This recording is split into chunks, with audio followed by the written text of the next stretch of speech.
Fidèles téléspectateurs de MS Télévision, surtout vous qui adorez cette grande tribune des leaders, nous sommes ravis de vous retrouver après plusieurs jours, plusieurs mois où on ne s'était pas rencontrés dans le cadre de cette grande tribune qui vous amène dans cette grande dimension du leadership. Je vous dis merci pour votre fidélité et surtout pour vos encouragements pendant cette période de trêve. Je tiens à vous rappeler que nous avons le privilège de recevoir pour vous le leader multidimensionnel, l'archevêque président de l'église des Réveils, qui a accepté de disponibiliser son temps pour s'entretenir avec nous autour des questions brûlantes de l'actualité de la République démocratique du Congo et surtout donner aussi l'état de santé de l'église des Réveils du Congo. Nous avons cité l'archevêque président Évariste Ejiba Yamapia, que nous avons sur ce plateau, à qui nous donnons l'occasion de pouvoir saluer tous nos téléspectateurs. Shalom, bien-aimés, de partout où vous vous trouvez, que le Dieu créateur des cieux et de la terre vous bénisse. Cela étant, aujourd'hui nous allons tourner autour de grandes questions d'actualité, comme je l'avais évoqué, notamment nous allons parler de la nomination du Premier ministre. Nous allons également évoquer cette grande qui frôle l'actualité sur le plan national, sur le propos autour de la rébellion. Nous aurons aussi le programme de l'ERC, c'est avec l'archevêque président. Archevêque, nous avons suivi pour la toute première fois dans notre pays la nomination d'une dame à la tête du gouvernement de la République démocratique du Congo. On aimerait avoir une réaction à chaud de vous en tant que leader ecclésiastique. Oui, si nous pouvons nous prononcer, c'est de dire que nous bénissons Dieu de nous avoir donné un président à un leadership visionnaire. Oui. Ce qui vient de se passer, donc la nomination de Mme Judith comme Premier ministre de la République, c'est un message fort à toutes les femmes de la République démocratique du Congo et aussi à toutes les femmes et les filles de notre chère institution, nous disons l'Église du Réveil du Congo, que vous n'allez pas à l'université pour rien. Vous ne bravez pas les obstacles de la vie pour rien. Il y a de la place pour tout le monde au sein de notre nation.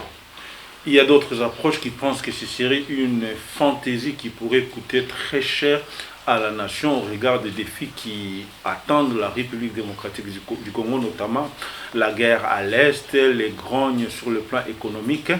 Ils auraient peut-être pensé qu'il fallait absolument revenir sur un métier à la place d'une femme. Partagerez-vous cette opinion? Non, je ne partage pas cette opinion parce que quand nous allons à l'école, il n'y a pas la mathématique pour les femmes et la mathématique pour les hommes. Il n'y a pas l'économie pour les hommes et l'économie pour les femmes. Il n'y a pas, je ne sais pas quoi encore, la politique pour les femmes et la politique pour les hommes. Donc, c'est la même matière scientifique que nous apprenons tous à l'université. De deux, par rapport au caractère, il y a des hommes qui sont faibles que des femmes, oui. Et il y a des femmes qui sont aussi fortes que des hommes. C'est pourquoi je dis très bien qu'elle était ministre de plan. Oui. Elle a dirigé son ministère par lequel il y avait comme qui dirait cette coordination de projets de 145 territoires. Oui. Et donc ça signifie qu'il a une vision de la nation, ça signifie qu'il a, comme qui dirait, l'expérience directe de ce qui se passe dans notre pays. Et moi j'ai dit, c'est un choix valable. Bon, écoute, dans la vie, le leadership nous enseigne que le meilleur jour, c'est pour un leader, oui. C'est celui où tu as réussi, tout va bien. Et on dit également, le meilleur jour du leadership, c'est le moment où tu as échoué et tu gardes ton moral toujours très fort. Voilà. C'est pour dire que le leader est appelé à assumer, à accepter les conséquences qui découlent des choix. C'est là. Moi, je dis haut et fort que le président de la République, Félix Antoine Tshisekedi, appelé communément Fachi Beton, doit être fier de ce choix exceptionnel, de ce choix extraordinaire qui reste pour la première fois que nous puissions avoir une dame. Et là, nos filles disent, ok, nous aussi, nous pouvons y arriver. Et voilà, je vais dire que ce soit l'échec ou la réussite, le choix est bienvenu. Merci beaucoup, archevêque président. On aimerait peut-être clore ce chapitre du Premier ministre, peut-être avec des conseils à prodiguer à Madame Judith, qui prendra incessamment ses fonctions pour pouvoir diriger le mouvement de la République démocratique du Congo. Bon, si j'ai un conseil à donner à Madame Judith, le Premier ministre de la République, que le président de la République n'a pas été élu seulement par les partis politiques. Oui. Le président de la République, dans cette large victoire qui se démarque, si vous prenez l'écart qu'il y a entre lui et ses autres compétiteurs, ça montre qu'il y a le peuple qui a parlé. Voilà. Et ce peuple se retrouve dans une certaine majeure partie dans les confessions religieuses. Voilà pourquoi nous militons, nous disons haut et fort que les confessions religieuses ont besoin d'être consultées. Bon, les consultations, il y est, tout le monde a été consulté. Oui. Les confessions religieuses ont même demandé d'être consultées, mais on dirait que c'est passé la sourde oreille. Mais nous, en tout cas, nous disons qu'effectivement, notre plateforme parle encore et espère que sur ce point-là, la considération sera totale. Merci beaucoup, archevêque président de l'Église des Réveils du Congo. Nous avons cité Évariste Ejiba Yamapia, que nous avons le privilège d'avoir sur ce plateau. Archevêque, nous allons évoquer une question brûlante qui monte sur la toile et sur l'actualité en République démocratique du Congo. L'approche d'un leader ecclésiastique par rapport à nos compatriotes qui rejoignent le rang de la rébellion. Penserez-vous que ce serait logique qu'un Congolais qui se sent frustré, qui se sent marginalisé, qui ne se retrouve pas dans des institutions, pourrait peut-être avoir l'amabilité de pouvoir facilement rejoindre les armes pour pouvoir se défendre? Nous disons non. Et pour une petite histoire, oui. Le cardinal Ambongo, parce que c'est de lui dont il est question, exact. Ce n'est pas la première fois qu'il trouve des occasions pour critiquer le gouvernement sous la direction de son Excellence, Monsieur le Président Félix Antoine Tshisekedi. Oui. Pour nos téléspectateurs, ils vont se rappeler une visite de marque, une autorité religieuse de marque, en l'occurrence le pape visite la République démocratique du Congo, oui. Et tous nous avons été estomaqués, tous nous avons été époustouflants à entendre le cardinal qui du reste pouvait remercier le gouvernement, oui. D'avoir invité le pape dans notre pays. Voilà, mais il a pris aussi des budgets. Voilà, non, lui avait pris tout son temps en présence du pape pour dire au pape que voilà, vous venez, c'est pour visiter un peuple qui souffre, oui. C'est pour visiter un peuple abandonné, oui. Mais cela nous avait écœurés.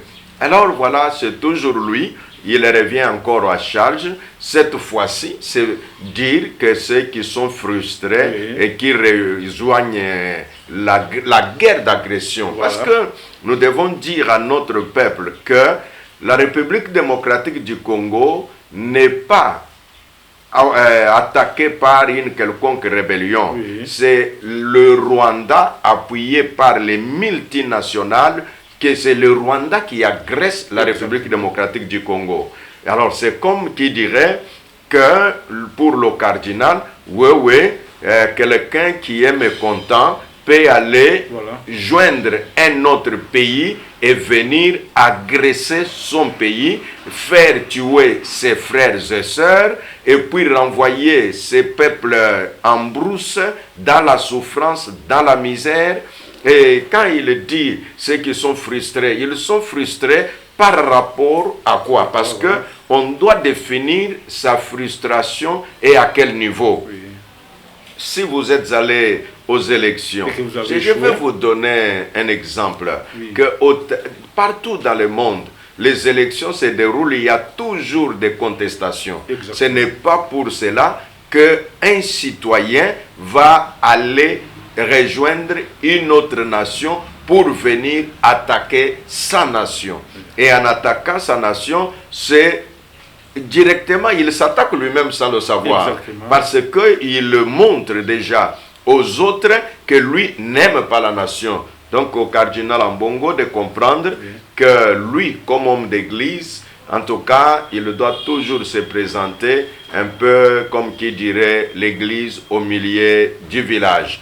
Et ne pas montrer, parce que quand quelqu'un parle, vous pouvez, dans ce que nous appelons dans la science de la lecture des non-dits, que vous pouvez lire la colère, vous pouvez lire la haine dans le propos du cardinal. Alors moi, en ma qualité de leader de l'église du Réveil du Congo, et encore au-delà, je suis le président de la plateforme de confession religieuse, je dénonce et je dis au cardinal que si cela était possible, il peut rectifier les tirs en retirant ce propos, en encourageant l'amour de la patrie, en encourageant le respect des institutions, en encourageant le vivre ensemble du peuple congolais, parce qu'ensemble, nous sommes capables d'avoir une nation forte, en encourageant la cohésion nationale, parce que ces propos-là, en tout cas, ne sont pas de nature à encourager la cohésion nationale. Effectivement, la cohésion nationale, comme vous venez de l'évoquer, archevêque, en ce moment où la République démocratique du Congo est agressée par les Rwandais, on aurait pu peut-être avoir encore des Congolais qui pourraient peut-être avoir les attitudes, notamment nous avons vu nos compatriotes, membres d'un parti politique, notamment le PPRD, qui ont libéralement rejoint le camp des agresseurs. Penserez-vous que dans cet élan, dans cette optique, on pourra, dans les jours à venir, parler de la pacification et aussi bien de l'essor de notre République démocratique du Congo? Nous sommes les hommes d'espoir. Nous disons clairement que la paix sera restaurée en République démocratique du Congo. Parce que je ne veux pas aller dans le fait de parler des partis politiques, lesquels. Non, moi je suis un homme d'église. Et en cette qualité-là, je dois respecter tout le monde. Mais je vais dire que ce parti-là doit conseiller ses militants en disant, quel que soit ce qui peut arriver, nous ne pouvons pas rejoindre l'agresseur pour tuer, pour déranger, perturber la quiétude de nos frères et sœurs. Les faire, c'est un sentiment antipatriotique. Les faire, c'est le manque de nationalisme. Nous avons besoin que de l'intérieur, nous puissions nous voir tous les enfants de cette nation et que le dénominateur commun, c'est le Congo. Merci beaucoup, archevêque président. Nous allons directement aborder une autre approche, notamment en ce qui concerne l'église des réveils du Congo, dont vous avez la charge de diriger. Ça fait un temps que vous êtes à la tête de cette grande confession religieuse. Pensez-vous à des activités dans le cadre de soutenir la nation ou même de soutenir l'église tout entière? Oui, nous annonçons que le 13 avril, c'est un samedi, nous invitons toutes les plateformes. Nous invitons tous les leaders religieux à cette grande rencontre intitulée « La restauration du réveil ». Et là, nous disons qu'à l'occasion, nous prierons pour notre nation. À l'occasion, nous prierons pour la restauration de la paix. À l'occasion, nous prierons aussi pour nos institutions. Et c'est le 13, je répète, le 13 avril à 9 h.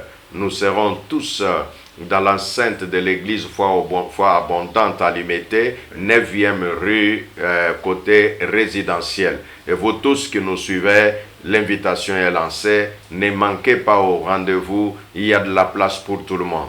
Voilà, vous avez parlé de la restauration de l'église des réveils.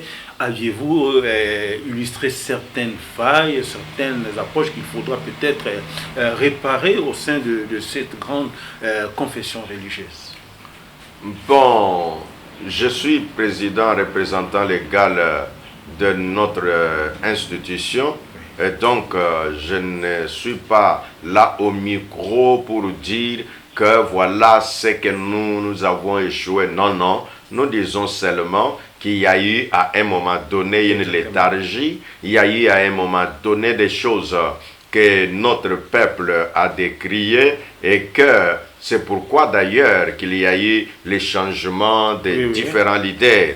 Et c'est là que nous appelons tous que venez, soyons ensemble. L'unité donne la force. Une église unie donne la force à sa nation. Une église unie crédibilise l'évangile dont nous sommes les porteurs. Une église unie, ça fait en sorte que le réveil puisse se propager partout, même là où les gens ne sont pas encore atteints par l'évangile. Voilà. Jésus-Christ a dit qu'il soit un, afin que le monde croie que le Père m'a envoyé. Voilà. Revenons toujours sur cette activité concrètement.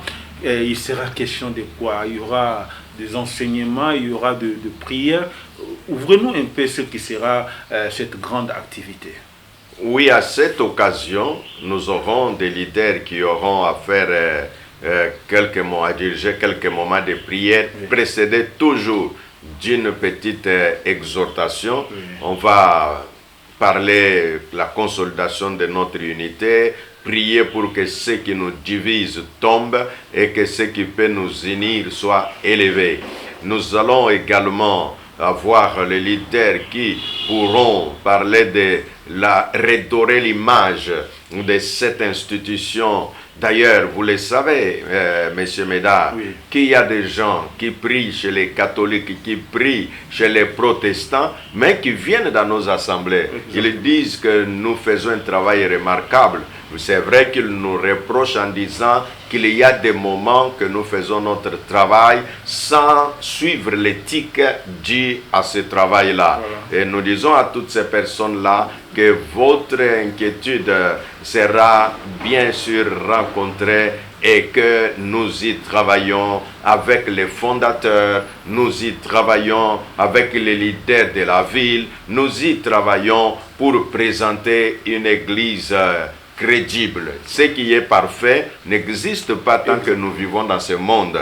Le parfait, c'est quand nous serons dans la présence de Dieu, que les gens nous acceptent malgré les quelques faiblesses qu'ils dénotent ici et là. Mais en cela, il faut aussi apprécier les efforts que les leaders du monde, des mouvements de réveil, ils font beaucoup de choses, de par leurs propres efforts. Sans le soutien du gouvernement, ils ont des écoles. Sans le soutien du gouvernement, ils ont des centres médicaux. Sans le soutien du gouvernement, ils ont des chaînes de télévision. Voilà. Donc on doit quand même... Ils construisent des grands temples. Des grands temples. Voilà. Donc tout cela, ce sont des éléments que nous pouvons mettre à l'actif de ces leaders-là pour dire qu'il y a un leadership visionnaire au sein de l'institution Église du Réveil du Congo.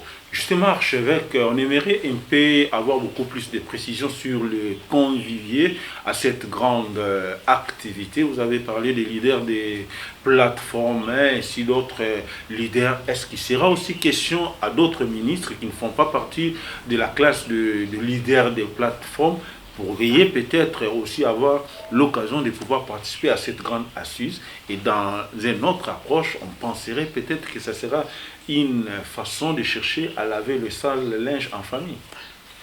Nous disons que tout le monde est invité. Nous n'avons laissé personne en dehors.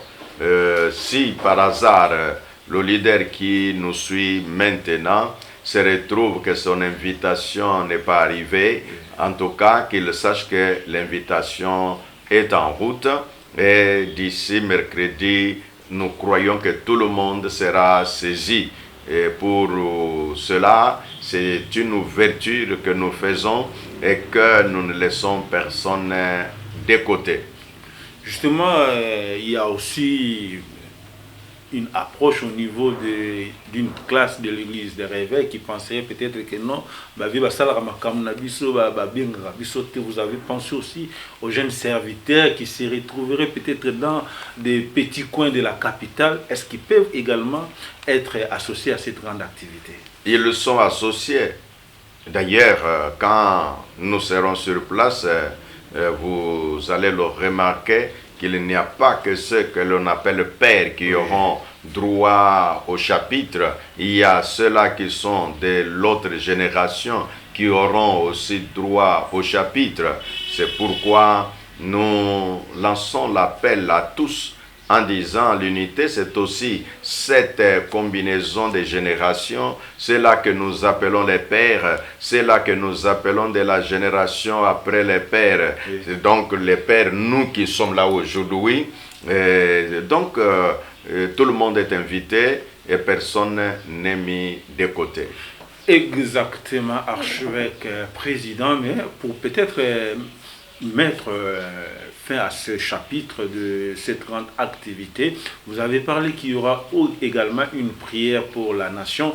Vous avez pensé également à ce que la nation ou les institutions soient également représentées au cours de cette grande assise à laquelle vous allez également confier la nation entre les mains de Dieu. Oui, nous confirmons que nous inviterons les responsables politiques, oui. Et puis nous croyons qu'ils viendront. Dieu, s'il est le Dieu de la République démocratique du Congo, notre pays, c'est un pays à une vision prophétique. Notre pays, nous avons, la plupart des gens vont dans les églises, les autorités vont dans les églises, et donc nous ne pouvons pas les oublier, quel que soit leur agenda aussi très très complexe, mais l'invitation va être lancée. Merci beaucoup, archevêque président. Je rappelle à tous ceux qui nous suivent en ce moment, il faut bien retenir la date, sur le 13 avril 2024, au sein de l'église Foi Abondante sur l'Humété. Venez pour pouvoir écouter la parole de Dieu et pourquoi pas entrer dans cette mouvance, dans ce leadership de restaurer l'église du réveil qui reçoit des vents de part et d'autre.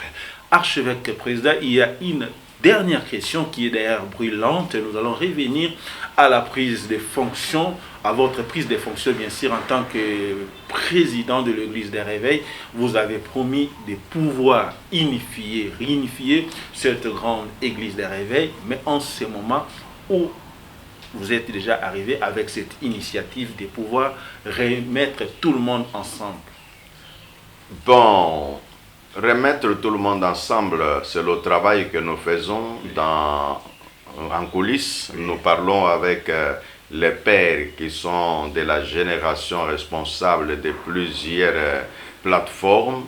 Et je me réserve de pouvoir dire qui sont ceux que j'ai déjà contactés, mais quand même ceux qui suivent l'évolution, j'ai publié 3 séries de photos, des rencontres que j'ai eues et tout le monde ne parle que le même langage, en disant que le temps a sonné pour que nous puissions être ensemble comme Église. Voilà ce que je peux dire à ceux qui nous suivent, que nous travaillons pour l'unité, nous travaillons dans l'unité. Il y a également peut-être de mécontents, mais qui doivent faire partie de l'église des réveils. Penserez-vous aussi à eux ou vous allez vous en foutre de ceux qui s'en foutent de l'église des réveils, ou vous avez aussi une approche à leur égard? Le message est un message fédérateur. Voilà pourquoi nous disons qu'effectivement, nous allons vers tout le monde.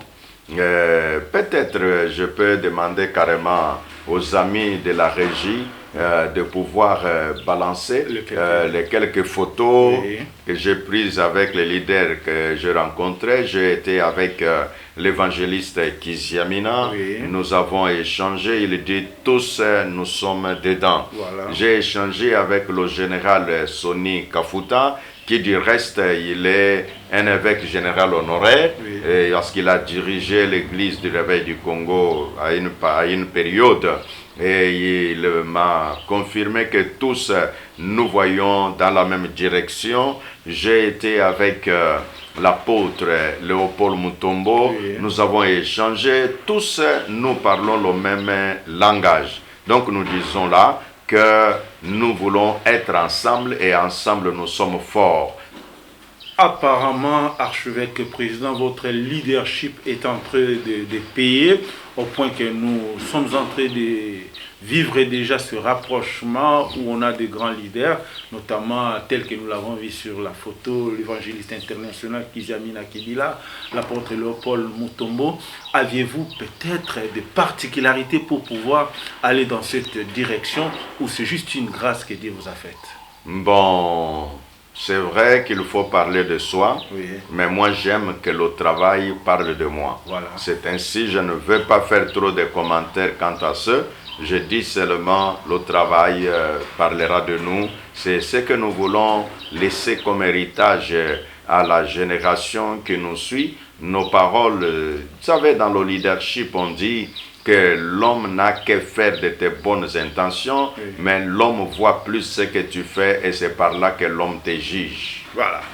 Merci beaucoup. Cela étant, nous allons lentement mais sûrement vers la fin de cette tribune. En tant que leader de l'église des réveils, en ce moment, on aimerait peut-être que vous puissiez lancer un message à tous les membres de cette grande confession religieuse dans cette période difficile où nous avons un nouveau gouvernement, où nous avons des tractations. Aviez-vous un message particulier à adresser à l'église des réveils?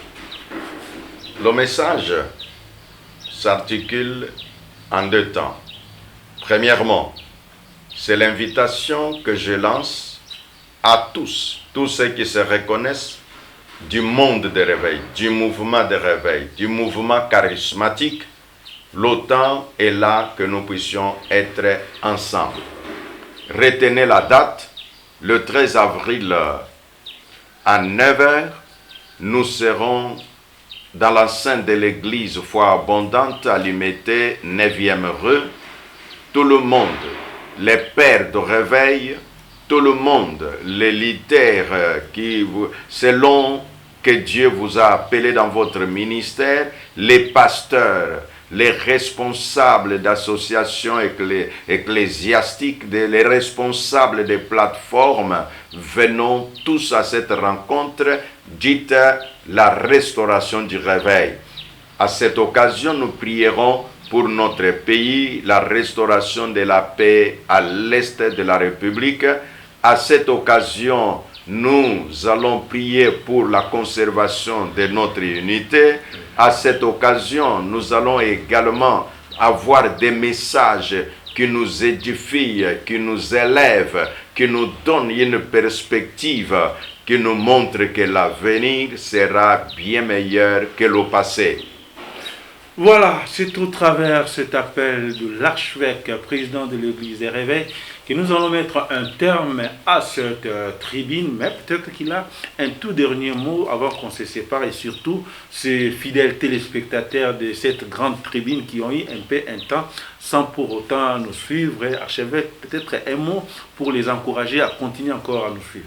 Bon, un mot, c'est de dire, en tout cas, au président de la République, nous prions pour vous, nous prions pour le Parlement, bien que le bureau définitif n'est pas encore installé. Oui. Nous prions pour le gouvernement et surtout pour Madame la Première ministre qui vient d'avoir cette charge, de savoir comment les calculs vont se faire. Nous prions pour nos institutions, nous prions pour notre nation, nous prions pour les leaders ecclésiastiques et nous disons, le Congo a de l'avenir. Dieu est avec nous, ensemble nous sommes forts. Au peuple congolais de ne pas céder à des manipulations, de ne pas céder à ces discours où quelqu'un dit si tu es découragé, tu peux aller à la rébellion ou à la guerre d'agression. Nous disons non. Notre pays a besoin de l'unité, notre pays a besoin d'avoir ses fils et ses filles travaillant ensemble pour que ces richesses qui du reste, c'est la cause de toutes ces agressions, que nous puissions travailler ensemble pour l'émergence d'un Congo fort, d'un Congo uni. Voilà le message. Merci beaucoup. Là, c'était le propos de l'archevêque, président de l'église du Réveil, le leader charismatique et multidimensionnel Évariste Ejibaya Mapia, qui nous a fait le privilège de pouvoir être reçu sur cette grande tribune. En cela, nous vous disons merci et remercions également cette grande équipe technique qui nous a accompagnés tout au long de cette grande tribune. Nous vous fixons rendez-vous très prochainement, toujours sur MS Télévision, car le leadership, c'est bien sûr nous. Merci. Merci. Merci, archevêque.